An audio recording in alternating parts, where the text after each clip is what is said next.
Lo distinto te ha encontrado. Esto es Infinita Podcast. Encuentra nuevos episodios cada semana. Suscríbete.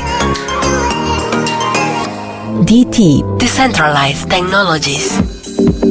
Conversaciones sobre blockchain y sus diferentes aplicaciones, tecnología del dinero, su adopción, educación y regulación. De la mano de pioneros y expertos en tecnología, conducido por Esteban de la Peña e invitados especiales. Esto es DT Podcast. Comenzamos.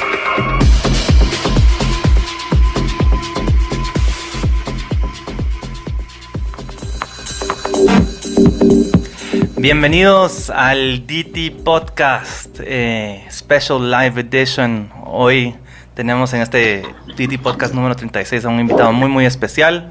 En cabina estamos con Rafa, cofundador también de DT. Les damos la bienvenida a nuestros oyentes y le damos la bienvenida a Germán Montoya, cofundador y CEO de Rocker. Germán, muchísimas gracias por tu tiempo y por aceptar esta entrevista. Los que tienen preguntas, recuerden, por favor, nos pueden escribir al 5741-1290 a nuestro WhatsApp y aquí se las estaremos compartiendo con Germán. ¿Qué tal todos? ¿Cómo les va? Gracias, Esteban. Excelente, Germán, cuéntanos un poco de tu historia. Aquí queremos aprender de ti, tu viaje, cómo pasaste de ser economista, publicista y ahora un innovador a nivel internacional y después que nos cuentes un poco de la misión y la visión de Rocker. Claro, pues yo soy colombiano, soy economista de formación, trabajé mucho tiempo como consultor para firmas como Accenture, me pasé a tecnología hace como 15 años, siendo consultor para una compañía que hacía contenido para celulares antes de que fueran inteligentes. Hacíamos, como se acordarán, ringtones y juegos Java y servicios de suscripción de SMS, chistes, horóscopos, resultados de fútbol, etcétera. Y a mí me pareció que el teléfono iba realmente a darle acceso, democratizar acceso, información a todo el mundo. Entonces, cuando eso pasó, empezamos una compañía de mercadeo móvil. La idea era acortar la distancia entre las grandes marcas y los consumidores. Esa compañía finalmente terminó siendo anexada a DDB, que es una agencia de publicidad muy grande, y por mucho tiempo estuvimos desarrollando aplicaciones y estrategias de comunicación para las marcas más grandes del mundo, en un momento en donde la industria estaba empezando, ¿no? De cero apps a miles de millones, justamente estábamos nosotros ahí, y además con las marcas grandes del mundo. Cuando salí de ahí, pasamos a mirar, aquí hay una oportunidad gigantesca, ¿no? Como que era claro que el mundo se estaba haciendo más chiquito, y por eso quiero decir que estaba más conectado, y que estaba conectado además a una velocidad cada vez más alta, con lo cual no era como en la burbuja de los 2000 que las comunicaciones se caían, sino que ahora eran 4G, 5G y ahora se prevé que lleguemos a 10G en pocos años. Y estamos llegando a casi 6.000 millones de personas conectadas, cuando en el año 2000 a duras penas eran 1.000.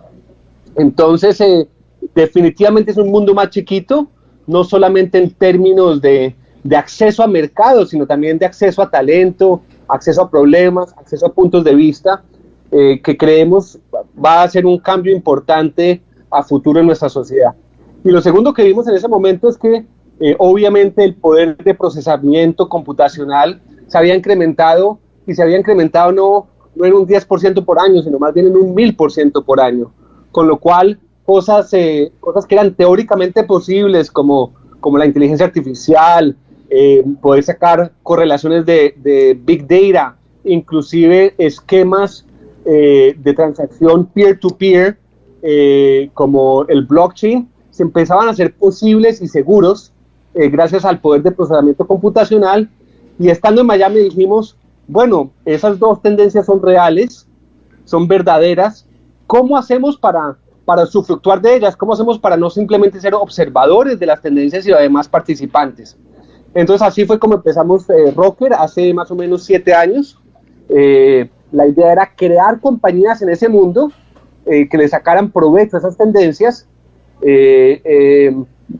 pero con un enfoque de mitigación de riesgo, ¿no? Un poquito diferente a una aceleradora o una incubadora, en donde cada idea propuesta se le da un soporte exagerado para que el chance de que salga adelante sea mucho más alto que el que tendría una empresa en una aceleradora, que en verdad las tasas hoy son de 1 cada 1000 en Latinoamérica que van a una aceleradora sobreviven.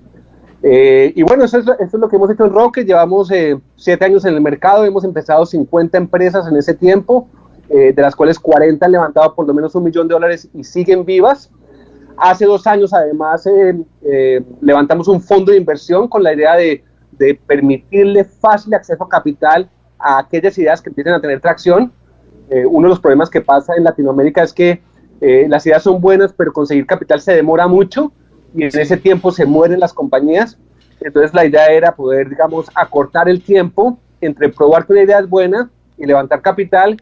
Y bueno, hoy en día tenemos esas 2 unidades de negocio. Tenemos al company builder, o a la compañía que crea empresas, y al fondo de inversión. Genial, genial. Aquí hay súper pitch. Creo que hay bastante información que tenemos que ir procesando. En parte, enfoquémonos tal vez en el crecimiento de cómo pasaste tú como persona ya y cómo te acoplaste a una red de agencias de DB a nivel global para poder... Porque eso es parte del journey que has tenido para entender ahora y hacer con tanta pasión y visión lo que estás haciendo en Rocket. Entonces, queremos ir un poquito más atrás y profundizar ahí en esa parte. ¿Cómo viste ese desarrollo de negocio? ¿Cómo viste esa oportunidad de poder pasar, pues, de desarrollar tus propias aplicaciones, y la ventaja ya de estar participando en una red global como DDB? Claro, bien interesante, porque yo tenía una formación de consultor, ¿no? Muy basada en racional, en esquemas de pensamiento, en procesos y metodologías. Y para mí fue bien interesante entrar a un mundo de la publicidad en donde las ideas empezaron a tener mucho peso, y las ideas podían ser de cualquiera, ¿no? No tenía que ser de uno u otro, sino que habían sesiones interesantes de cómo sacar una idea para mejor expresar un mensaje para una de las marcas importantes, ¿no? Entonces eso para mí ya fue un cambio importante, pasar de una cosa muy matemática a algo mucho más emocional, que fue interesante poder estar con esos equipos creativos alrededor de nuestro. Primer punto. Segundo punto, las agencias de publicidad aún hoy y desde entonces han tenido un challenge alto, ¿no? Es cómo me mantengo relevante en un mundo en donde el performance se volvió súper claro, ¿no? Qué tan interesante es hacer un comercial de televisión con mucha visión o empatía o epifanía versus un ad en Google al que yo puedo medir con performance y puedo iterar, mejorar y optimizar. Entonces el mismo rol de las agencias de creatividad se está redefiniendo, y se estaba redefiniendo en ese entonces, y obviamente fue interesante ver cómo cuando hacían pitches a los clientes grandes tipo McDonald's, Pepsi, Volkswagen, lo más importante era la televisión, después la radio, después los medios impresos, las vallas de publicidad, internet y por último móvil, y ese orden ha ido cambiando en el tiempo en forma muy muy importante. Entonces entrar a la agencia de publicidad fue interesante tanto para nosotros como para ellos, porque abrió un camino muy interesante de interactividad en tiempo real, siempre conectados, que no existía antes, y hace que cambie la comunicación de las marcas a los clientes, tanto así que hoy se dice que hoy es el Día del Consumidor, y yo soy testigo de cómo el consumidor era el mayor instigador de la innovación, ¿no? Es él el que dice, quiero poder tener en mi teléfono las direcciones al restaurante que voy a ir esta noche, quiero saber si va a llover o no, y eventualmente quiero poder hacer trading en mi teléfono, y quiero poder comprar criptomonedas en mi teléfono. Entonces es el mismo consumidor, no solamente la iniciativa o la innovación de las empresas, la que está jalando, la que está pidiendo que el mundo vaya cambiando gracias a las cosas que te dije, ¿no? Gracias a la conectividad y al procesamiento que lo hace posible. Excelente. Entonces también fue muy interesante poder estar en un ambiente en donde eran marcas grandes, masivas, con un montón de clientes, con presupuestos generosos, con muy poca, digamos, espacio para errores. Yo no puedo sacar una publicidad con bugs en un momento de la historia del mundo en donde hasta ahora estábamos aprendiendo a utilizar aplicaciones y estar conectados. Entonces, bueno, eso fue mi experiencia más o menos en las agencias de publicidad. ¿Qué tal, Germán? Habla Rafa, mucho gusto. Hola, Rafa. En lo que estabas mencionando, digamos, en la primera vez que hablaste, mencionaste como que tú percibes que el mundo se ha hecho más pequeño, ¿verdad? Sí. ¿Cómo es esa visión? ¿Verdad? Obviamente hay más personas. El mundo es más pequeño, ¿lo sientes porque estamos más conectados? Como que las tecnologías se han vuelto como tal vez una extensión de nosotros que ya no la vemos como una herramienta aparte, sino una extensión de nosotros. ¿O cómo podrías hablar un poquito de ese concepto? Sí, claro. Para utilizar metáforas interesantes, ¿no? Entonces, por ejemplo, se habla de que se demoraron 50 años en donde más de la mitad de la población tuvo televisión, ¿no? En donde desde la invención a que todo el mundo tuviera televisión, se demoró 50 años. Estos momentos de grandes medios son importantes en la historia de la humanidad, ¿no? Cuando salió la imprenta de Gutenberg en el siglo XVII, pues pasó de que solo algunos pocos religiosos tuvieran acceso a libros, a que miles de millones de personas tuvieran acceso a libros, ¿no? Y eso cambió el mundo, instigó la revolución industrial. Parecido con la Internet, de la Internet más o menos inventada o más o menos popularizada al final de los 90, a que llegara a tener 1.000 millones de usuarios se demoraron 16 años. Pero duplicar eso a 2.000 se demoró 5, y hoy estamos a casi 5.000 y eso fue en los últimos 3 años que se duplicó de nuevo, ¿no? Entonces eso es lo que uno llama un crecimiento exponencial, que cada paso es 2 veces más grande que el paso anterior, ¿no? Para ponerlo en términos simples, me tomaría 30 pasos darle la vuelta al salón donde estoy yo hoy, pero si esos 30 pasos fueran exponenciales, o sea, que cada paso fuera 2 veces más grande que el anterior, podría darle la vuelta al mundo en 26 veces con 30 pasos exponenciales. Entonces, cuando uno está teniendo este tipo de crecimientos, en donde paso de 1.000 millones a 2.000, a 4.000, y para el año 2025 a 8.000 personas, todas conectadas, todas con el mismo acceso a información, a educación, el valor del petróleo, del dólar en segundos. Cuando yo me doy cuenta que el problema que yo tengo en Guatemala es parecidísimo al que tengo en Paraguay y que la solución en uno me sirve en el otro. Cuando me doy cuenta que la gente joven, independientemente de dónde venga, está compartiendo un montón de valores porque los comparte gracias a la conexión que tenemos, uno se da dando cuenta que el mundo es más chiquito, ¿no? Antes uno decía, qué maravilla llegar a un nicho de 10 millones de personas.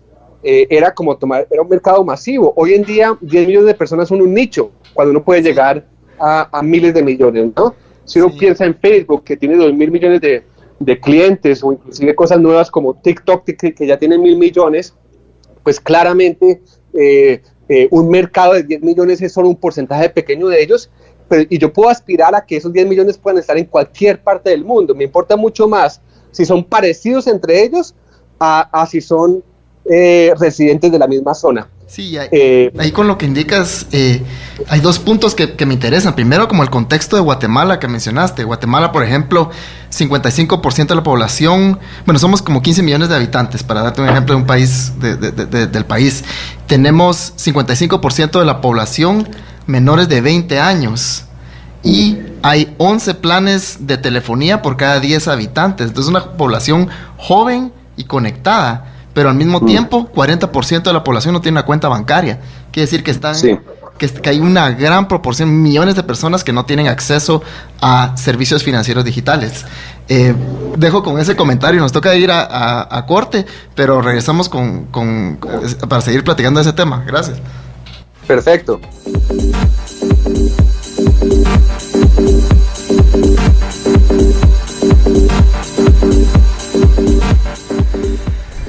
Bienvenidos al siguiente segmento aquí con Diti. Este es el podcast número 36. Le damos la bienvenida a Germán. Nos pueden escribir a cabina. Recuerden al 5741-1290 si tienen alguna pregunta. Y bueno, sigamos profundizando en nuestra relación Guatemala, tecnología. Pues sí, estábamos hablando. Guatemala es, digamos, para resumirlo, un país joven, conectado al internet y sin mucho acceso a servicios digitales financieros. Entonces, y supongo que este es el ejemplo en mucho de Latinoamérica. ¿Cómo ves este contexto para poder crear como que este tipo de innovaciones exponenciales, Germán, que como que vengan de la base de la pirámide, digamos, ¿verdad? Sí, creo que tocas un punto súper interesante, ¿no? Por mucho tiempo, y es una filosofía nuestra de Rocker y en forma personal, realmente pensar que en Latinoamérica tenemos un montón de tesoros a nivel de talento que hasta ahora no habían tenido chance ni forma de salir. O sea, era casi que yo puedo tener la mejor idea del mundo, la mayor inteligencia, la mayor pasión, pero si nací en el lugar equivocado, estaba todo en contra mía, ¿no? Y yo creo que eso es lo que está cambiando realmente, y a pesar de que yo soy más optimista que muchos otros, creo que ya empiezan a haber evidencias de eso. Cuando tú hablas de Guatemala y de tener 40% de personas no bancarizadas, pues multiplica eso en toda Latinoamérica y estamos llegando a casi 250 millones de personas. Solo en México hay 70 millones de personas no bancarizadas, ¿no? Wow. Y uno dice, pero bueno, ¿cómo así? ¿Cómo así? Si aquí hay un montón de bancos, hay bancos de todas partes del mundo, y la verdad, cuando hemos hablado con estas grandes instituciones, por un lado, gracias a las reglamentaciones, y por otro lado, a cómo están seteados en forma operativa, simplemente no les interesa penetrar el mercado más. No les interesa penetrar el mercado más, es más costo que lo que pueden ganar, las operaciones son muy costosas, tendrían que tener muchas más controles. Cuando hemos hablado con estas instituciones, dicen, mira, para poder llegar a penetrar las bases de la pirámide, tendríamos que hacer 11 cosas, entonces mejor no, son demasiadas cosas, mejor no, yo estoy súper bien, estoy ganándome 30, 40% de retorno al año, y entonces, ¿qué pasa? De repente hubo una revolución, o está parando una revolución en Latinoamérica y en el mundo, de las famosas fintechs y de las insurtechs que pueden operar con sistemas computacionales, se pueden conectar a Amazon, se pueden conectar a motores de inteligencia artificial para hacer unos esquemas de riesgo nuevos, no necesariamente basados en los típicos, en donde se busca simplemente si tienes trabajo o no, porque la economía de Latinoamérica es muy informal, para empezar a darle acceso, y a pesar de que todavía no se ha generado mayor penetración, sí han habido muchos esquemas interesantes en África, en Latinoamérica, que están tratando de llegar a la pirámide de diferentes maneras, ¿no? Desde las monedas o de las criptomonedas, que a veces son más confiables inclusive que las monedas locales. No sé si han visto Argentina, Venezuela tiene un 40,000% de inflación. Wow. En ese caso yo prefiero toda la vida tomar el riesgo de Bitcoin que tener petros, ¿no? Entonces empiezan a ver, por ejemplo, en Brasil hay una compañía nueva que se llama Nubank, que pudo penetrar el mercado con 15 millones de tarjetas de crédito, a pesar de que estaba peleando con bancos tan grandes como el Itaú o como Bradesco, que son bancos de 70,000 millones de dólares en manejo de activos, ¿no? O sea que estos esquemas poco a poco van entrando. Y Nubank ya abrió en México, o sea que es un poco lo que te decía, si yo puedo encontrar una forma de penetrar un mercado, por ejemplo financieramente, en un país, hoy en día seguramente me funciona el otro. Antes Latinoamérica era un grupo, un montón de diferentes países, súper parecidos en historia, en lenguaje, en cultura, pero era imposible hacer negocios entre uno y el otro, ¿no? Todos los países estaban buscando cómo llegar a Estados Unidos o a Europa. Hoy en día, si pensamos, Latinoamérica es un continente con el doble de personas que Europa o que Estados Unidos, incluyendo Brasil, llegamos casi a 720 millones de personas. O sea, y todas están enriqueciendo, todas están teniendo más información, todas están teniendo más acceso. Por eso pensamos que es interesante.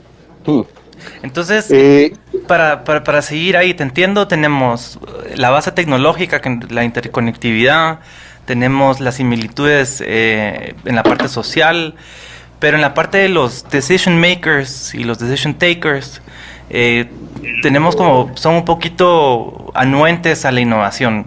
Mencionaste ciertas cosas como argumentos lógicos de por qué no ven la innovación necesaria, pero ¿qué les pudiéramos decir a estas personas como para que entiendan el acercamiento y lo vean algo más factible? Sí, es interesante, ¿no? Uno cuando está en Latinoamérica dice, no, eso es súper interesante, pero eso es Silicon Valley, de aquí que nos llega a nuestro país, exacto, van a pasar años, nosotros no estamos listos, déjenme tranquilo, y como que no se dan cuenta que de repente Uber entró al país, quebró a todas las compañías de transporte, Amazon está entrando a Colombia, entró a México, Mercado Libre está en gran pregunta de su evaluación, ya no se venden cámaras en ninguna parte.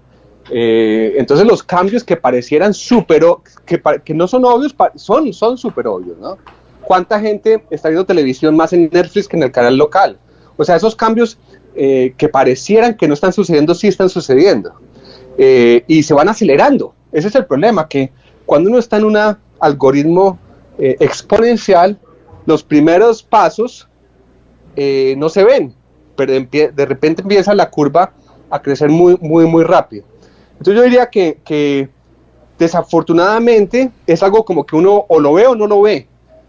A estas alturas nosotros estuvimos casi 3-4 años viajando el continente, tratando de, como dicen, evangelizar el cambio que se estaba viniendo, pero hoy en día yo creo que ya para mucha gente es más obvio, la gente lee los periódicos, tiene acceso a la información, y uno puede decidir hacerse el de la vista gorda o el de empezar a tratar de participar.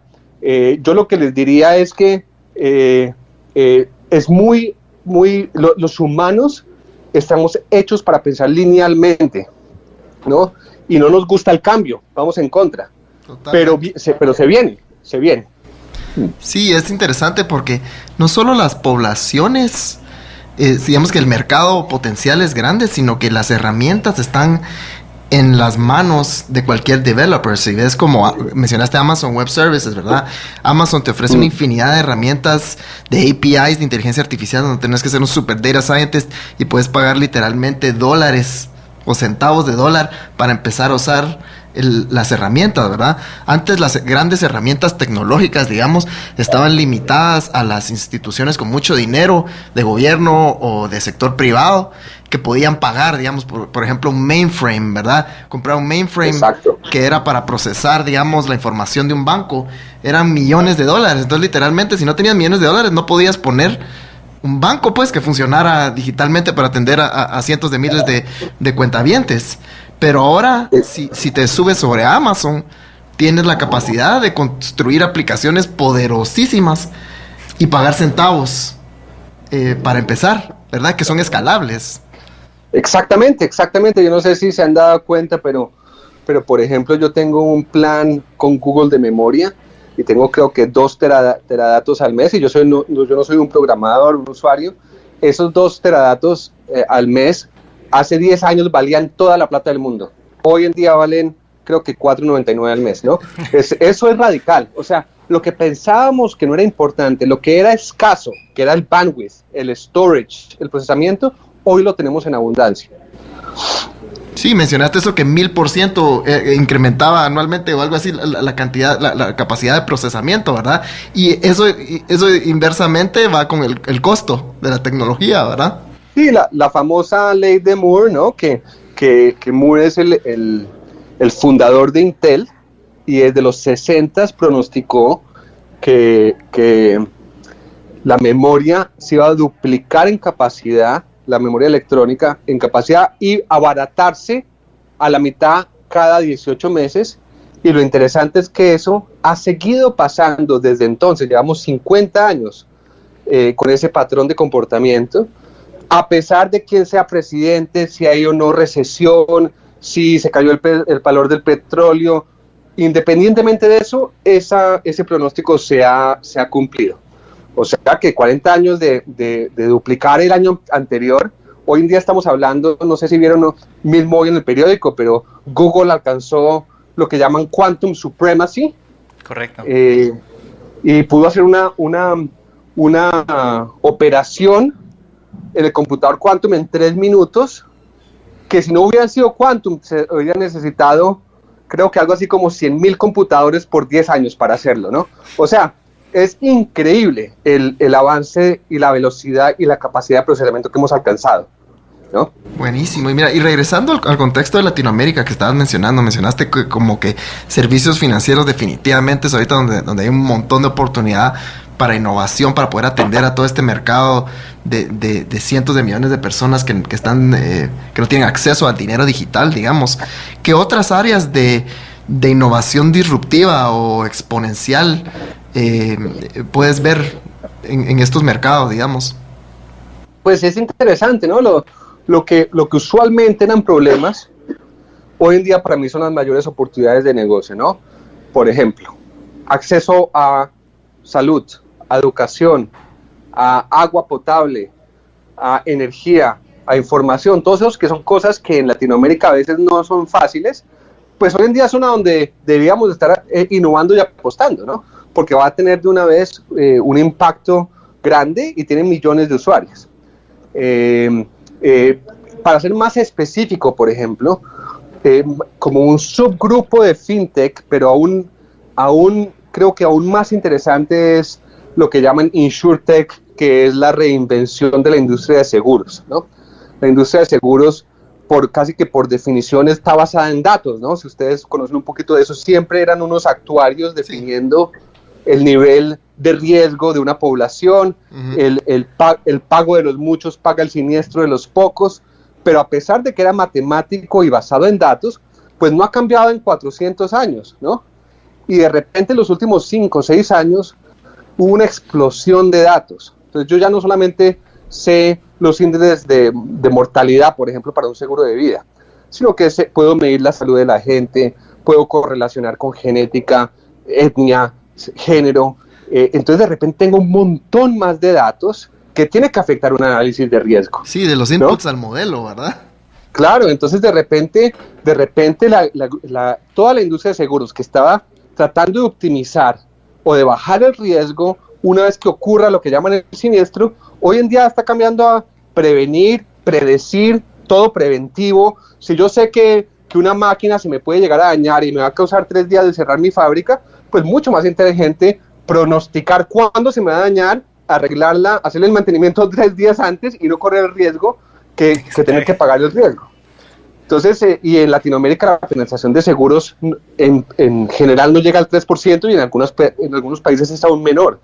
Y tener seguros es completamente importante para la estabilidad de los países, ¿no? Porque si hay una gran recesión, pues los seguros son los que pueden tener el esquema para sobrellevar ese tipo de cosas. Entonces, cuando hay tantos nuevos datos, está cambiando toda esa nueva industria en un mercado totalmente no penetrado. Ahí hay una oportunidad bien grande. Sí, pues tenemos que ir al siguiente corte. Esto que estamos hablando me encanta. Yo quisiera también pues llegar un poco. La dinámica es el mercado da lo que el usuario pide. También pues ahí tenemos que hablar sobre los niveles de educación. Muchas personas que están en los puestos de decisión no tienen como la educación o el conocimiento de cómo procesar esta data, qué pedir o qué esperar de un seguro. Empecemos por seguro. Aquí en Latinoamérica pocas personas usan seguro y tienen ese pensamiento de que un seguro es necesario. Entonces en el siguiente sector tal vez vamos a cómo educar al latinoamericano y adaptarlo a esta nueva era de tecnología. Gracias por escucharnos. Perfecto. Radio Infinita DT Podcast.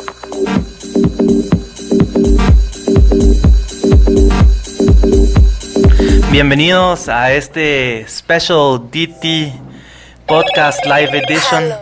Estamos en el número 36 con nuestro invitado especial, con Germán Montoya de Rocker.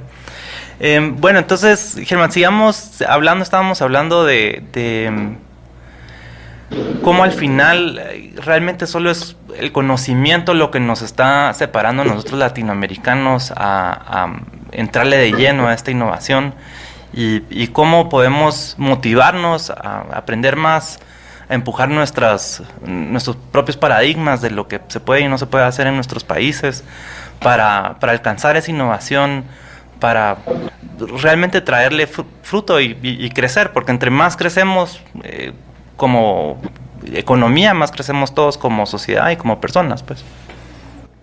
Sí, es un punto interesante porque definitivamente, como bien dices, ahí está el quid del asunto, ¿no? Es que estamos en una economía basada en la información, ¿no? Y tenerla hace la diferencia, ¿no? No es como las economías en las que crecimos, en donde lo más importante era la escasez, tener recursos limitados para poder sacar un margen, ventajas competitivas, ese tipo de cosas de los países, si puedo sembrar café o no, sino más bien hoy el que tiene información es el que tiene un poquito más de ventaja, y lo increíble es que la información se está democratizando. Entonces, primero las buenas noticias es que hoy en día, yo estando en la India, en China, en Guatemala o en Silicon Valley, tengo acceso a la misma información, ¿no? Yo puedo hoy tomar clases de Stanford gratis, puedo ver TED, puedo unirme a blogs de desarrollo mundiales, cosas que antes no podía hacer, ¿no? Antes, como dije antes, era según a dónde nacías, te iba a definir cómo era tu futuro, y hoy en día ya está cambiando, ¿no? Ya está cambiando, y a pesar de que los ejemplos son pocos, cada vez son más grandes, ¿no? Inclusive hay un ejemplo muy famoso del primer año de física en Stanford, que sacaron el examen a todo el resto del mundo, y el mundo le ganó a los mismos estudiantes de Stanford, porque el genio no es monopolio de Silicon Valley, ¿no? Sí. La genialidad no es monopolio.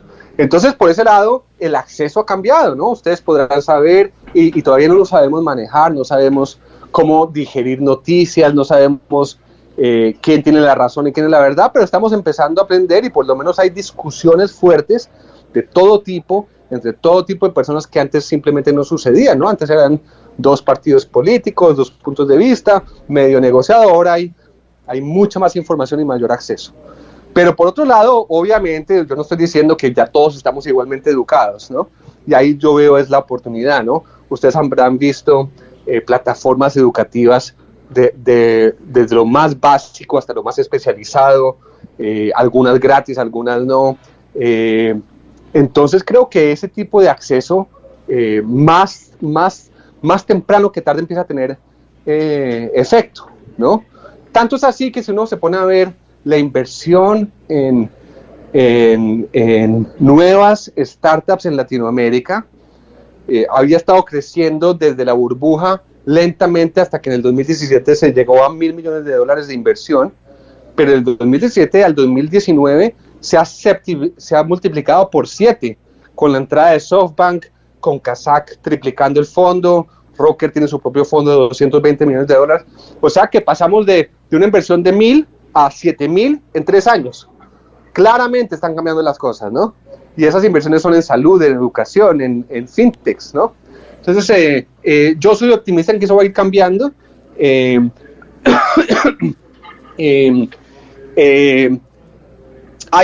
Cuando uno habla de este tipo de cosas, hay como dos reacciones. Una como que yo ya estoy demasiado cansado o viejo para este mundo, mejor me pongo las gafas y me retiro, o me emociono. Y como tú bien dices, en Latinoamérica y en Guatemala hay un montón de gente joven que está haciendo parte de este mundo y que no está limitado por esquemas anteriores, y yo tengo ahí mucho optimismo y esperanza. Este año fue la primera vez en el mundo en donde hay más gente con más de 65 años que con menos de 5 años. El mundo se está envejeciendo y aparte cada vez va a vivir más, ¿no? Dicen en Singularity University que si somos capaces de vivir 12 años más sin una enfermedad crónica, seguramente vamos a poder alargar nuestra vida unos 20, 30, 40 años más. Y eso es un cambio total total en nuestra sociedad. ¿Qué hacemos con un montón de viejitos? ¿Son productivos o no? ¿Están en buena salud o no? Los esquemas pensionales, de seguros, de ahorro de los países no están diseñados para eso. Entonces, se vienen este tipo de cambios que van a ser interesantes lidiar, y creo que la educación, el acceso a información van a ser los grandes, digamos, limitantes de que ese cambio sea más o menos ordenado. Sí, yo creo que la parte del acceso a educación, pues, como decís, ya la educación tradicional, como pensamos de las escuelas, las universidades, todo ese modelo está cambiando muy rápido. Nosotros, por ejemplo, hemos tenido experiencias aquí en Guatemala, por ejemplo, una ciudad que está como a una hora de la ciudad de Guatemala, que se llama Chimaltenango. Ahí hay una academia de programación donde básicamente los estudiantes aprenden con los cursos que hay en internet, ¿verdad? Y el método, se llama Colab, el lugar, el método es que tienen un como mentor que los está coachando. Está detrás de ellos, solo viendo cómo van avanzando, tienes alguna duda, cómo vas con tus proyectos. Pero los estudiantes están consumiendo contenido de EDX, Coursera, los cursos de Harvard University que son gratis. Entonces, esta como globalización del acceso a la información y a la educación está creando, está como tú decías, que los genios están floreciendo en los diferentes lugares, que no tiene que ser Silicon Valley, ¿verdad? Ahora en Guatemala tenemos el problema, como hay un montón de población que ya es el tema de la nutrición, ¿verdad? Que es otro tema grande en Latinoamérica, que una persona, si no recibe la nutrición correcta en los primeros 1000 días desde que es concebido, no logra desarrollar una capacidad cognitiva, digamos, no logra desarrollarse toda su capacidad cognitiva por el resto de su vida. Ese es otro tema que hay que atacar, ¿verdad? El tema de la nutrición de las personas. Sí, ese es un tema súper importante, ¿no? Y si uno se pone a pensar en eso, han habido grandes avances, ¿no? Yo no sé si ustedes conocen el famoso caso de Soylent. Era un desarrollador en Silicon Valley que decía que perdía mucho tiempo yendo a comprar y a decir que quería almorzar. Entonces desarrolló un tipo de malteada con todos los nutritivos necesarios para la vida, y así se ahorraba un montón de tiempo y no se tenía que levantar del computador. Y después publicó su fórmula en forma abierta al mundo, y alguna otra compañía la empezó a fabricar, y hoy en día pues se consigue en todas partes, y las tendencias son que cada vez más así, ¿no? Entonces, pues yo creo que ese tipo de cosas también están cambiando, sí. A pesar de todos los problemas que vemos, es una realidad que el nivel de pobreza se ha reducido a la mitad a nivel del mundo en los últimos 20 años. La mortalidad infantil se ha reducido en forma grande, y todo este tipo de cosas va a seguir ayudando a que eso suceda. En ese tipo ese tipo de abundancia de conocimiento va a tener resultado e impacto en ese tipo de problemas. Y ahí estabas hablando en este ejemplo muy interesante, porque es como que aplicarlo en el ejemplo de Soylent, es como aplicar la filosofía de open source, de software open source, a la química, ajá, a la nutrición, sí. Sí, a otras áreas que no necesariamente son de software, ¿verdad? Inclusive, si ustedes vieron la semana pasada, se imprimió por primera vez carne en el espacio, ¿no? Un cultivo de carne en el espacio. Eso es impactante. Hoy en día, el mayor reductor de la capa de ozono son las vacas. Es la razón por la que más se siembra. La peor utilización del área es tener vacas, y poder tener ya opciones con la misma nutrición que se pueden imprimir inclusive en el espacio, es revolucionario. De pronto nos vamos a gastar 5 o 10 años en que eso se traduzca a toda la población, pero ya está. Correcto, ¿no? Yo creo ahí vi, y es interesante pensar sobre esta línea de que uno de los nuevos sectores de innovación no van a ser en la Tierra, sino en el espacio, porque literalmente ya toda la parte del transporte se está solucionando. Hay varias empresas que lo están haciendo, no solo desde las grandes, sino también pequeñas, con un mercado para nanosatélites. Y por ejemplo aquí en Guatemala tenemos un nanosatélite que está por salir de la UVG, ahí un shout out a Bagur, que también estuvo acá en el programa.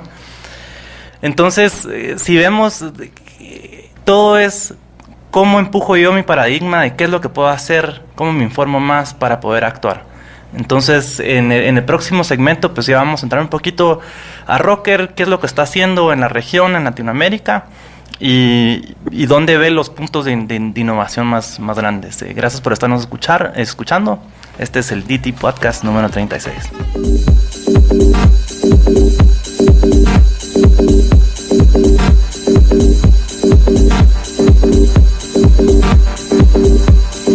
Bienvenidos de regreso al DT Podcast Special Live Edition, aquí con Germán Montoya, donde hemos tenido una excelente conversación sobre tecnología e innovación. Entonces, Germán, cuéntanos un poco de Rocker, qué está haciendo Rocker en Latinoamérica y en qué sectores están innovando. Claro, no, un poquito lo que estábamos hablando. Pensamos que en Latinoamérica hay una oportunidad grande de negocios que llaman de arbitraje, ¿no? O sea, una magnífica idea desarrollada por un par de muchachos en Guatemala, exactamente igual a una en Silicon Valley, va a ser mucho más barata, ¿no? Entonces, para nosotros es una oportunidad grande de que antes de que todo el mundo se dé cuenta del gran tesoro que tenemos o que existen en todas las poblaciones, pues tratar de apostarle antes. Para eso lo que hemos hecho es empezar hoy en día estamos en varios países en Latinoamérica, tenemos operaciones en México, en Ecuador, en Colombia, y estamos pensando cómo abrir, ya tenemos clientes en Centroamérica, en Brasil. Entonces estamos moviéndonos en ese entorno con la idea de entender que las fórmulas tradicionales de Silicon Valley tal vez hayan que variarlas un poco para nuestra latitud, ¿no? Los inversionistas, las economías esperan menos riesgo, y lo que hemos hecho es desarrollar un sistema, para no llamarlo un proceso que parece limitante, más bien un sistema dinámico de cómo sacarle riesgo a llevar a cabo ideas altamente tecnológicas a la región. Y ese proceso lo hemos nosotros mismos construido a lo largo del tiempo, con mucha influencia de Salim Ismail, el fundador de Singularity University y autor de Exponential Organizations, también basada en la experiencia de los fundadores. Aquí tenemos 4 fundadores. Nabil Charani es el CEO, él nació en Kenia y vendió 3 compañías antes de que yo lo conociera. Y la idea es tratar de ver cómo estas compañías con buenas ideas y con buena ejecución no se quedan paradas en la mitad simplemente porque están en los países equivocados. Entonces, el modelo de Rocker es el de primero, en vez de buscar una buena idea, buscar a dónde está la oportunidad de negocio. Un poco lo que decíamos antes, las grandes oportunidades están en educación, seguros, financieros y demás. Y después buscar dentro de ese gran espacio a dónde hay áreas más fáciles o más fáciles para nosotros de innovar. Se han hablado de 12 diferentes tipos de tecnologías exponenciales que van desde la robótica, la impresión en 3D, la nanotecnología, la biotecnología, el blockchain, inteligencia artificial, big data. Nosotros estamos especializados sobre todo en esas últimas. No podemos hacer todo, entonces estamos especializados mucho más en el análisis de datos, en la inteligencia artificial, machine learning, inclusive sensores y blockchain, con el sentido de crear compañías que sean plataformas en vez de simplemente productos, que puedan escalar muy altamente sin necesidad de crecer sus costos, ¿no? Entre comillas, el mejor negocio es conectar un computador a la internet y mirar cómo trabaja, ¿no? Y entonces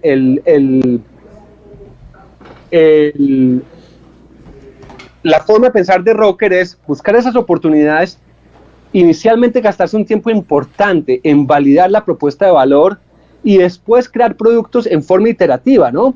Cuando yo era consultor, era típico que uno hacía un par de entrevistas, de focus groups, contrataba una agencia de publicidad, se gastaba millones de dólares en tratar de penetrar un producto en el mercado para darse cuenta o que no funcionaba o que sí funcionaba, ¿no? Hoy en día es un poco al contrario. Yo puedo desarrollar mis ideas y mis productos con mucha participación del consumidor final, ¿no? Le puedo preguntar, ¿qué te gusta? ¿Te gusta en móvil? ¿Te gusta en web? ¿Te gusta con 2 pasos o con 5? ¿Te gusta verde, rojo? Antes ni siquiera de sacarlo. Inclusive puedo hacer prototipos y probarlos con ellos, y ese esquema me permite a mí un poco lo que ustedes comentaban antes, ¿no? Sacar productos innovativos sin necesidad de ser un gran gobierno o una gran institución, porque yo puedo simplemente hablar con la gente por los medios digitales. Entonces, ese ha sido nuestro proceso, una etapa importante de analizar dónde está la oportunidad, y después una etapa importante de experimentación hasta llegar a validar la propuesta de valor o lo que llamamos nosotros un product market fit. En la industria de innovación se gastan $500 mil millones al año, se pierden $500 mil millones al año, que es bastante riesgoso, ¿no? O sea, parecido a buscar petróleo o a escribir un guión para Hollywood, es una industria con mucho riesgo, pero cuyos retornos son tan altos que aún así atraen un montón de capital de riesgo. Y cuando analizamos eso nos dimos cuenta que habían 3 razones importantes por las cuales las compañías no sobreviven, ¿no? La primera es lo que llamamos product market fit, o esta validación de la propuesta de valor. O sea, que yo tengo una buena idea, pero que alguien también me crea y que esté dispuesto a pagar por ella, es lo más importante. Y muchas veces los emprendedores empiezan a pensar que otras cosas son más importantes, como levantar dinero o tener un contrato legal o que el sistema funcione perfectamente, cuando lo importante es que la propuesta de valor sea validada. La segunda es el equipo. Entonces Rocker se gasta mucho tiempo tratando de contratar o de machear o de asociar a los mejores equipos que trabajen bien entre ellos, que se complementen en sus skills y capacidades, que tengan el mismo tipo de filosofía frente al riesgo y al cambio. Hay mucha gente que es muy buena programando, pero algunos van a sentirse mucho mejor programando en IBM y otros van a ser mucho mejor programando en GitHub, ¿no? Entonces, ya sé que cambió el nombre. Entonces, gran parte del trabajo es buscar el equipo, y tercero, darles acceso a capital. Esas son las 3 razones por las que fallan las empresas, y Rocket lo que busca es hacer de lo que parecía un acto de genialidad un proceso científico de iteración para poder validar y sacar propuestas de valor nuevas al consumidor, que cada vez es más exigente y más importante. Excelente, pues me gustaría entrar un poquito también en la parte de cómo encontraron el team, porque creo que eso es importante, el equipo. Ustedes son un equipo multidisciplinario en diferentes lugares. Estás tú, yo he conocido a Lorenzo, que es astrofísico, Andrea, que sale en Shark Tank Colombia, entonces de diferentes sectores. Cuéntanos, ¿cuál es el breakthrough moment que dices, bueno, esta es una persona del team? Es clave, ¿no? Que desde el punto de vista macroeconómico, entre más diversidad, más innovación, ¿no? Eso se ha comprobado. Entonces uno ve a las grandes capitales del mundo. Está en Nueva York, gente de todo el mundo, de diferentes nacionalidades, de diferentes posiciones filosóficas y demás, y se genera más innovación. Está San Francisco, lo mismo, ¿no? Casi 1/3 de la población es asiática, de más de 20 países. Entonces, y Miami también es así, ¿no? Es una ciudad con muchas diferentes nacionalidades, no solamente latinoamericanas, sino de influencia europea, inclusive un montón de americanos que se escapan del frío para venir acá y están empezando a generar cosas muy creativas, ¿no? Entonces la diversidad es bien importante. Nosotros mismos empezamos con un sesgo muy tecnológico y nos dimos cuenta que no era suficiente, ¿no? No solamente es importante la tecnología, sino cómo yo puedo ir al mercado, cómo diseño, cómo me presento, cuál es el cuento que cuento, ¿no? Ustedes saben que hoy en día el mundo se diferencia en el storytelling, y eso se vuelve muy importante. Entonces la diversidad tanto de background, de nacionalidad, de posición política y demás es importante, y también pues que los productos o las compañías no necesitan solamente de un tipo de talentos, sino de varios. Se ha vuelto bien interesante.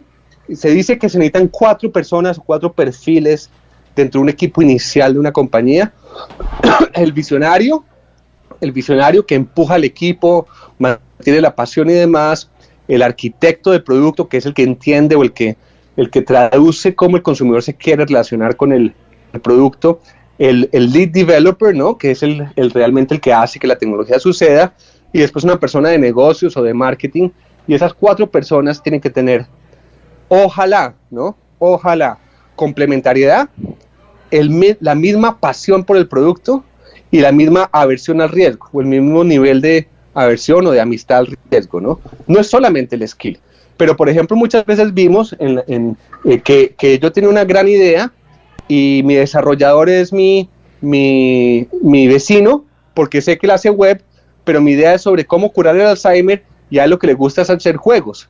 Ese no es un match perfecto, ¿no? Sí. Y cuando uno se da cuenta que puede hacer matches a nivel mundial, que la gente de diferentes latitudes y están unidas por una pasión, de repente tengo un talent pool mundial interesante, ¿no? En donde yo casi que podría llegar a hacer matches perfectos o bien cercanos a lo perfecto. Y creo que ahí todavía estamos lejos de llegar a eso, pero como tantas cosas, una vez la teoría se vuelve posible, empieza a volverse práctica. Entonces eso de los equipos es bien interesante porque muchas buenas ideas se han caído por la falta de química de esos equipos. Sí, Ahora, ¿cómo atraerlos? Perdón, sigue. No, solo quería complementar, disculpa que te interrumpa. Un amigo nuestro que se llama Jeff Pulver nos comentaba cuál es como su filosofía de startups, y él dice que Jeff Pulver fue como uno de los pioneros en tecnología de voz sobre IP, y él nos dice, bueno, yo veo los startups como una banda, ¿verdad? Entonces, cuando analizo los fundadores, necesito saber quién es el lead singer y quién es el baterista, ¿verdad? ¿Quién es el que toca el tambor para que siga el ritmo caminando?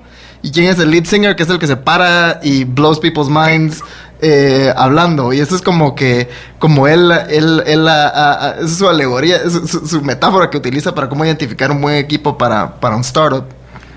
Exactamente. Por algo nos llamamos rocker.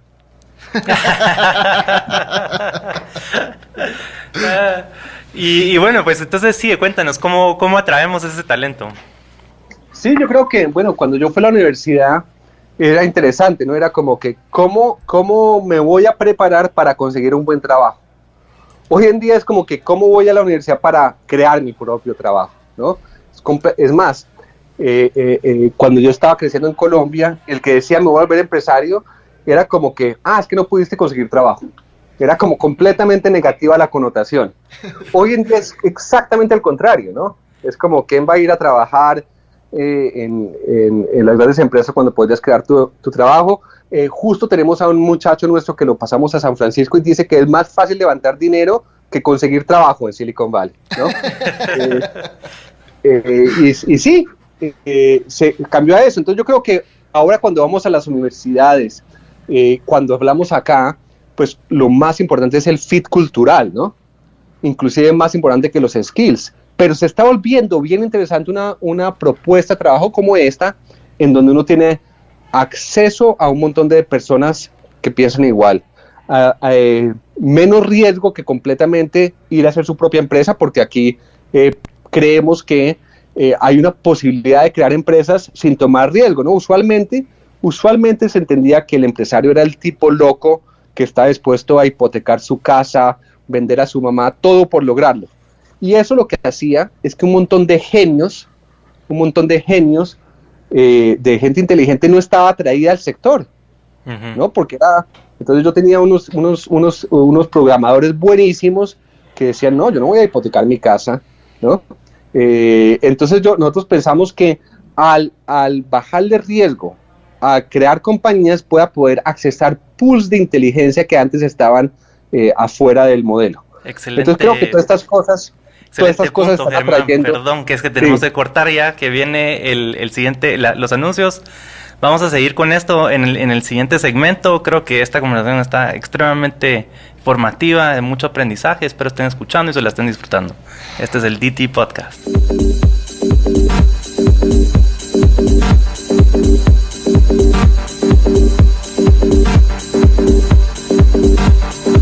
Pues bienvenidos de nuevo al DT Podcast Special Live Edition en este episodio pues muy interesante con el que hemos tenido una muy buena conversación con Germán. Le damos las gracias también a todos los oyentes que nos han escrito por WhatsApp diciéndonos que excelente episodio y con mucho conocimiento, otros compartiendo también sus emprendimientos, muy motivados aquí con la plática de Germán. Entonces pues les recuerdo que viene el Blockchain Week del 18 al 24 de noviembre y el viernes 22 de noviembre ellos estarán haciendo un workshop en el cual todos pueden participar. Si quieren más información pueden escuchar el podcast número 35, ahí con Rafa hablamos y entramos a detalle de esto. Entonces, Germán, estabas comentando de la parte de los programadores y estábamos hablando de equipo, y entonces ya cuando llegamos a la parte de innovación, has mencionado inteligencia artificial, InsurTech y todo. Nosotros en DT, siendo un movimiento open source, creemos mucho en la tecnología blockchain, no en el sentido porque solo pues por el hype, sino en el sentido de que trae mucha transparencia y puedes crear ciertas trayectorias. Y nosotros vemos una gran oportunidad para nuestras economías emergentes, poder poner nuestra trayectoria y nuestra visión de cierta manera inmutable irrefutablemente. Sí, fundamentalmente sentimos que blockchain empodera al individuo como la persona, ¿verdad? Entonces, sí. Quisiéramos escuchar pues del lado de ustedes, cuáles son las oportunidades que ustedes ven ahí de inclusión financiera, InsurTech y demás, pero en el sentido filosófico, ¿qué es lo que les atrajo? Ok, AI y Big Data es lo que está funcionando en este momento, blockchain está en sus inicios, estamos en la parte de pruebas, estás en la parte de testear qué tipo de blockchain usas, velocidades, etcétera, etcétera, pero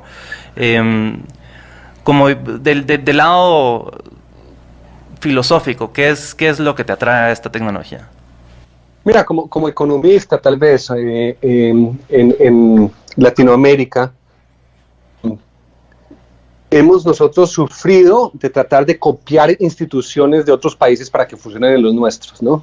Y eso ha tenido un gran problema porque las instituciones que no nacen en forma orgánica necesitan mucha más validación.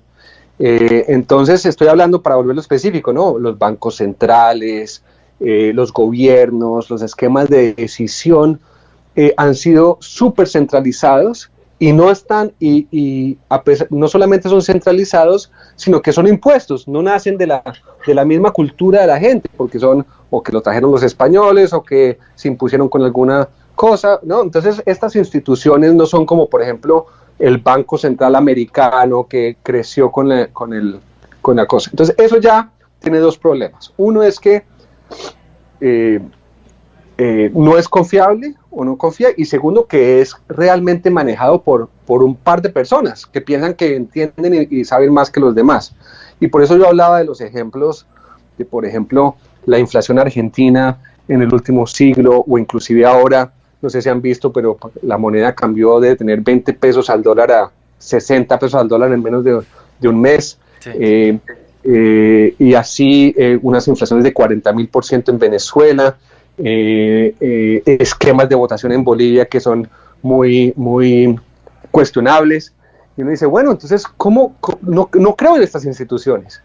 Tanto es así que aún en Estados Unidos el ejemplo de institucionalidad, ustedes están viendo que tampoco se cree en la transparencia de la toma de decisiones.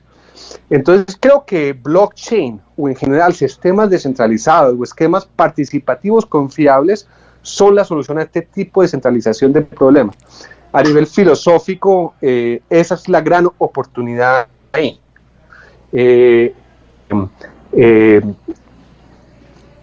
Además de eso, ¿no? ¿Sí? Es poder hacerlo en forma rápida. Yo creo que eso es bien interesante, sí. En Rockwell, ¿ustedes ahorita están trabajando con algunas empresas de blockchain? Sí, tenemos cosas ahí. Tenemos una compañía que llamamos Veriblock. Veriblock es una empresa que nació en Colombia y lo que hace es estampar los pagarés bancarios en el blockchain, generando mucha más trazabilidad, velocidad y credibilidad. Hoy en día la custodia, manejo de esas notas pagaré es manual, usualmente microfichada, tiene 3 sellos de personas para tratar de validar los pagarés. En general es un proceso que vale, dependiendo del país, entre $5 y $10 por pagaré. Con el blockchain se baja a centavos y se mejora la trazabilidad, la confianza y la velocidad.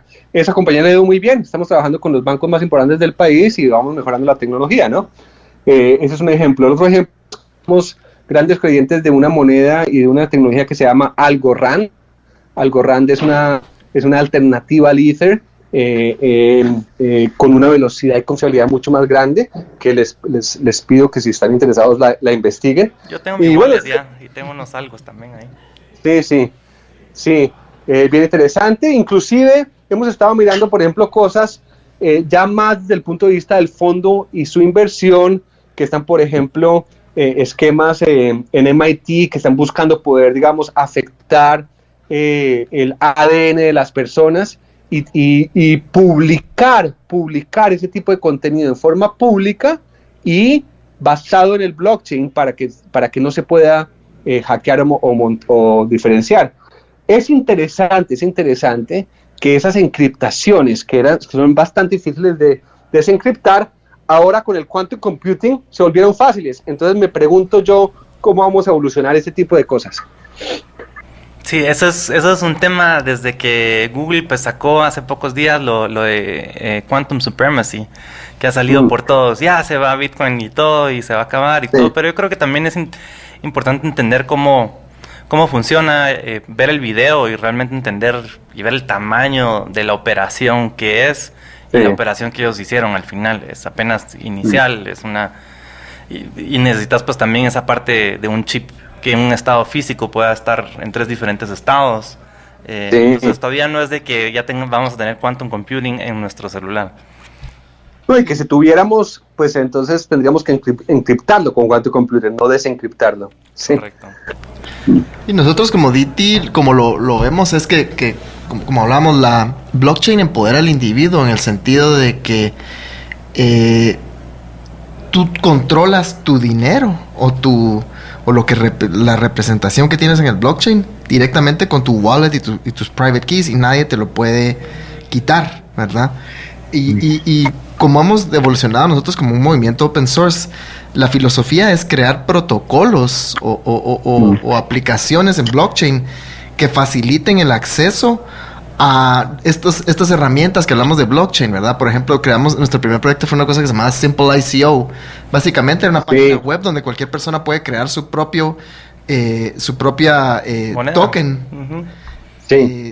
Sin pagar nada, digamos, solo pagando el Ether que cuesta desplegarlo en la red. Eso evolucionó a crear una herramienta para que desarrolladores utilizaran el core de Simple ICO para construir otras cosas. Eso nos llevó también a hacer un hackathon para probar si esa herramienta la podían usar desarrolladores. Ellos construyeron un protocolo para registro académico en blockchain, buenísimo, se llama Key Protocol. Y también creamos una cosa que se llama Blockchain Asset Registry, que también es un protocolo para grabar evidencia de activos tangibles, ¿verdad? Entonces tenemos unos artistas que han utilizado el Blockchain Asset Registry, o BAR, como nosotros le decimos, para crear su bar tag, básicamente poder imprimir en el blockchain evidencia de su obra de arte, y eso le genera un sticker con un QR que se lo pueden pegar atrás, y entonces ya genera como que el título de la obra de arte en el blockchain, y lo pueden transferir a otra persona a la hora de venderlo o lo que sea. Y lo más nuevo que estamos trabajando es un protocolo, y todas estas cosas son open source, ¿verdad? Estamos trabajando en una cosa que se llama Simple Proof, básicamente una cosa como similar a lo que me mencionabas de Verilblock, un protocolo open source para que cualquier persona pueda utilizarlo para ir a guardar evidencia, guardar hashes de documentos o de evidencia de eventos digitales que se puedan guardar en el blockchain para tener una prueba inmutable de que algo ocurrió. Nuestra filosofía es más open source, como que queremos que estas herramientas se creen para empoderar al individuo, ¿verdad? Somos un movimiento open source. Y viéndolo desde el punto de vista como de blockchain, los protocolos blockchain son open source, ¿verdad? Lo que se está creando, sentimos, es esta idea de que open source es la forma como que puede avanzar mucho más rápido el progreso tecnológico, porque inmediatamente cualquier persona puede construir encima de lo que los demás han construido, ¿verdad? Y lo vemos como desde antes de blockchain, big data, muchos algoritmos de inteligencia artificial. Google ha puesto mucho de su tecnología open source, como Kubernetes, como TensorFlow. Sí. Entonces, también esa es otra tendencia fuerte en tecnología que vemos como que está despegando. Sí, esa es la gran fuerza. Aquí, por ejemplo, cada vez que empezamos una empresa, todas las plataformas son open source. Sí, es ese, y lo que hablábamos antes, no es solo aplicable a código, ¿no? Es aplicable al DNA, al conocimiento. Hoy, por ejemplo, el mapa genético es completamente público, es aplicable a las fórmulas químicas y de nutrición. Bien interesante, ¿no? Porque veníamos de un mundo en donde se protegía el IP y por eso se quedaba posiblemente guardado con un interés que no era el de todos, sino el de pocos. Sí, las empresas grandes de tecnología que surgieron, pues protegían su propiedad intelectual, como dices, y eso... Las farmacéuticas, sí, y las que producían alimentos, y todo era creando escasez, ¿no? Creando escasez, exactamente. Eso es interesante, y por eso limita el acceso a solo las empresas o personas que tienen grandes cantidades de capital, ¿verdad? Porque las empresas, por buscar maximizar sus utilidades, le suben los precios, ¿verdad? Entonces solo muy pocas personas tienen acceso a estas cosas, a estas tecnologías, tanto técnicas digitales como tecnologías en medicinas y alimentos. Yo creo que ya tenemos que hacer un corte pero pues seguimos. Y sí, terminamos con el último segmento aquí en el DT Podcast Special Live Edition. Gracias.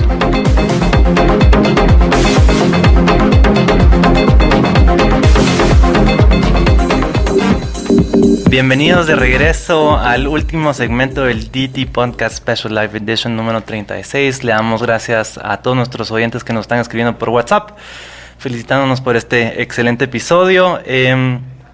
Pues en este último sector lo queremos dedicar a hablar un poco del Blockchain Week. Este es el primer, en nuestro conocimiento, Blockchain Week que se está haciendo en toda Centroamérica. Es blockchain, de lunes a domingo. De lunes a viernes tendremos durante el día workshops, en las tardes, noches, meetups abiertos al público. Y el fin de semana, de sábado a domingo, tendremos el segundo Blockchain Hackathon.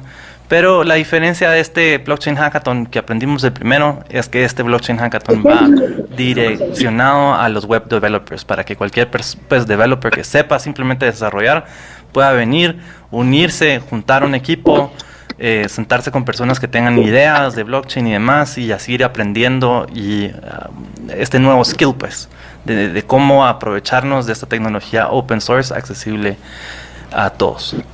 Entonces, Germán, quisiera hablar un poco del workshop que van a hacer. Es el viernes, siempre se cierra con lo más emocionante. Yo creo que el workshop que ustedes van a dar, pues, es súper emocionante. Y también pudiéramos hablar un poquito de James y de Exponential Ventures, que ellos van a hacer el segmento del workshop en la tarde. ¿Nos puedes contar un poco? Sí, claro. No, yo creo que la idea del workshop es un poco ahondar en algunos de los temas que hablamos hoy, ¿no? Un poquito cuál es el impacto real de que estemos conectados, del poder de procesamiento, de estas tecnologías, no solamente para abrir la mente, sino después para poder entender cómo se ejecuta sobre tanta teoría, ¿no? Entonces creo que la segunda parte del workshop vamos a centrarnos un poquito en cuál es el paso a paso, qué hacer, qué no hacer, para poder crear compañías exponenciales, ¿no? Cuando exponencial otra vez es devolviéndonos al ejemplo de darle la vuelta al mundo, de crecimientos o de propuestas de valor que son 10 veces mejores que las actuales, o 10 veces más baratas, 10 veces más rápidas, 10 veces más potentes. Entonces es diferente crear una empresa a crear una empresa exponencial, no que una sea mejor que otra.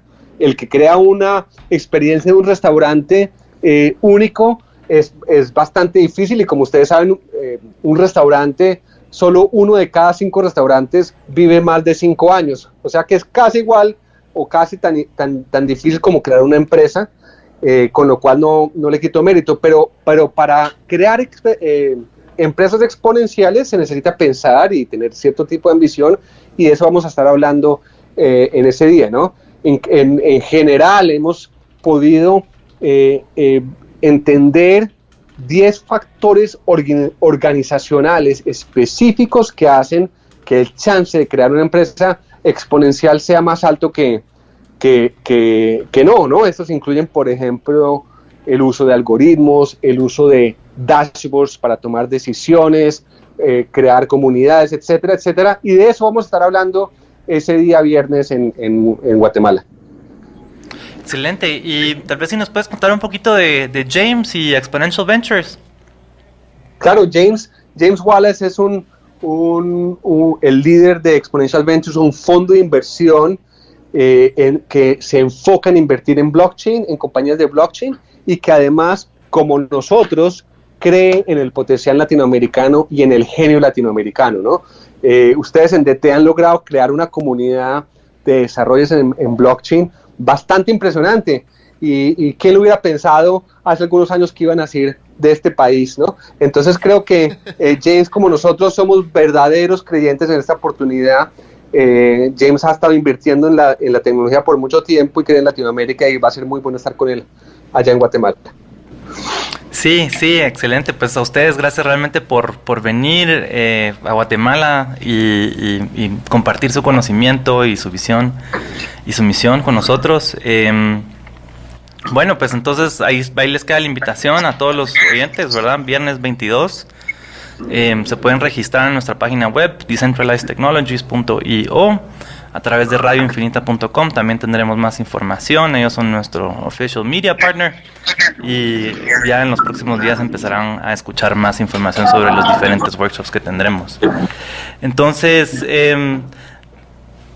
quizás, Germán, cerremos estos últimos minutos que tenemos contándonos un poco más de ustedes. A mí me inspiró mucho la parte del equipo y cómo atrajeron a todas estas personas. Cuéntanos un poquito de las personas que tienes en tu team ahí en Rocker. ¿Y qué tipo de proyectos están haciendo, verdad? Sí, claro, sí, ¿no? Nosotros tenemos aquí, básicamente, tenemos un equipo de generación de oportunidades, que es lo más parecido a Business Development o a venta. Y después tenemos un equipo grande de ejecución, ¿no? Creo que lo más importante de Rocker es que no se queda en la filosofía, sino que somos realmente expertos en lo difícil, que es en ejecutar. Y eso nos hace diferentes porque somos capaces de producir producto, de probarlo y de sacarlo al mercado. El equipo, entonces, pues viene, o sea, tenemos un 25% de nuestra gente es programadora. Tenemos una oficina más o menos grande en Colombia con 35 desarrolladores, y además hemos validado más de 300 proveedores de tecnología a nivel mundial para poder hacer uso de lo que llaman staff on demand para crecer y especializar una vez que se hagan los primeros pasos del prototipeo. Tenemos un grupo grande de diseño, ¿no? Es bien importante el de poder hablar con el consumidor como hablábamos, y eso, el diseño es ese canal de comunicación importante. Tenemos un equipo que llamamos de go-to-market, que ayuda a las empresas a ir a hacer pruebas en clientes posibles. Y tenemos un equipo de negocios, ¿no? Entonces realmente tenemos esos 4 equipos: el de negocios y estrategia, el de desarrollo, el de diseño y el de go-to-market, y todos trabajamos en función de los equipos, de las empresas que estamos sacando. Un ejemplo interesante, así rápido, que quisiera nombrar porque tiene que ver con información, con algo que hablamos antes, es el de inclusión financiera. Por ejemplo, nosotros hemos, con un socio, con una empresa grande, hemos descubierto que en el mundo en desarrollo hay más de 600 millones de orfebres, o sea, plomeros, electricistas y demás, como comunidad, que se comporta muy parecido a existe en Brasil, India, Guatemala, ¿no? Esta gente se levanta todos los días, trabaja y no están respetados por la sociedad. y usualmente, como no tienen salario, no tienen acceso a crédito, ¿no? La mayoría de los esquemas de financiamiento simplemente miran si tienes algo de ingreso, como un salario, para poder pagar las deudas. Y esta gente no lo tiene, a pesar de que todos los días trabaja y que tiene una experticia importante. Entonces nos dimos cuenta de eso, les preguntamos qué querían, nos dijeron que lo que querían era respeto y acceso a capital. Todos sueñan con tener una van para poder ser mucho más eficientes. Están en unos círculos viciosos donde empiezan una obra y a mitad de la semana les toca empezar otra y ya están atrasadas en las dos. Entonces empezamos a mirar ese problema y lo que hicimos fue una serie de herramientas en el celular que les ayudara a ellos a tener mejor disciplina, a ayudarse, ¿no? Entonces, por ejemplo, una plataforma que les ayuda a manejar un proyecto, a cotizar, a mostrar trabajos anteriores. Y lo que hicimos fue correlacionar la disciplina del uso de estas herramientas con una posible disciplina financiera para empezar a prestarles plata. Es un ejemplo perfecto de inclusión financiera en donde yo no tengo que tener el mismo sistema de créditos, de calificación de créditos anterior para ver si te puedo prestar, sino que más bien, según si te manejas en forma disciplinada en el resto de tu vida, lo puedo correlacionar a un nuevo sistema de riesgos que me permite a mí prestar plata muy diferente a como prestaría un banco. Ese es un ejemplo de las cosas que se pueden ir haciendo en Latinoamérica. Genial, excelente ejemplo. ¿Y con qué otras empresas han estado? Porque estás en México, en Ecuador, en Colombia, aquí tienes un par de operaciones. ¿Qué es lo que buscas con las empresas para asociarte? Nosotros nos estamos atraídos más a un tipo de empresa que usualmente es mediano, ¿no? Porque las empresas grandes se toman mucho tiempo en tomar decisiones, tienen sistemas inmunológicos en contra del cambio, protegen el status quo. Entonces es una pelea para arriba ahí, y las empresas medianas, en cambio, han demostrado tener tesón y emprendimiento, pero realmente están entre la vida y la muerte, ¿no? O se mueren o cambian. Entonces, ese tipo de empresas, entre comillas medianas o grandes, pero no gigantes, han sido nuestro mejor socio para ir a generar nuevas propuestas de valor. Lo que hacemos es nos asociamos con ellas para empezar una nueva empresa y después contratamos a los mejores empleados para que la lleven a cabo. Entonces, más o menos ese es el tipo de partner que estamos buscando. Usualmente son empresas familiares con diferentes generaciones, en donde se está dando cuenta que la propuesta de valor anterior se está quedando en el pasado y están las ganas y el ímpetu de crear unas nuevas propuestas de valor, tratando de apalancar lo que ya se tiene, ¿no? Esas empresas tienen marca, clientes, datos, conocimiento, pero tal vez no tienen la forma de innovar y acelerar en forma disruptiva, ¿no? Tienen la oportunidad de tratar de hacer su propio equipo, que se demora tiempo y es muy riesgoso, o de contratar a un consultor que es costoso y no ejecuta, o de aliarse con alguien como nosotros que ha estado por este mismo camino por 50 veces diferentes, ha aprendido a jugar el juego de capital, de levantar y de escalar empresas, y es ahí donde pensamos que tenemos nuestro nicho. Excelente, pues ahí va para todas las empresas medianas familiares aquí en Guatemala. Como decimos, pónganse las pilas. Muchas gracias para el workshop. Gracias. Muchísimas gracias, Germán, por darnos tanto tiempo, por darnos tanto conocimiento. Estuvo muy muy amena la plática, y pues le damos las gracias a nuestros oyentes también por habernos acompañado. Recuerden que nos pueden seguir en Instagram bajo Decentralized Technologies, también nos pueden seguir en Twitter y nos pueden seguir en decentralizedtechnologies.io en nuestra página web. Hasta el próximo, que en el próximo tendremos una entrevista también muy especial en vivo con Gabriel Abed, fundador de Bit.com. Es un visionario que ha creado el término Central Bank Digital Currencies, literalmente hablando de monedas digitales emitidas por los bancos centrales. Hasta la próxima.